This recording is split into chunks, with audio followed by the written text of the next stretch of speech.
Spėkit, kas čia per įrankis. Tai va, įrankis atrodo va taip. Va čia va. Kažkas tai užsispaudžia. Čia va sutraška galiukas. Ir dar galima uždėti va šitą ir dasukt. Spėkit, kam naudojamas šitas įrankis? Ir dar maišas ant galvos užmautas. Nu, nieko nematai, tik važiuoju, ką aš atsimenu, kratų autobusiukas, žinai, ir jaučiu, kad aš važiuoju jau. Jis taip atsidaro. Užsispaudžia kažkas tai. Ir kažkas tai dar dasisuka. O čia vat. Spėkit, ką su tokiu įrankiu galima padaryti.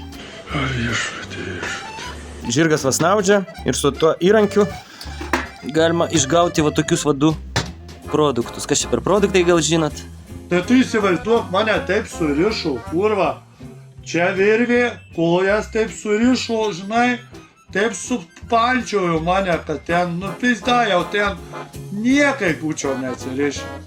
Šviežia, natūralus produktas. Na, ir Be GME, be GMO, be NLO, be nieko.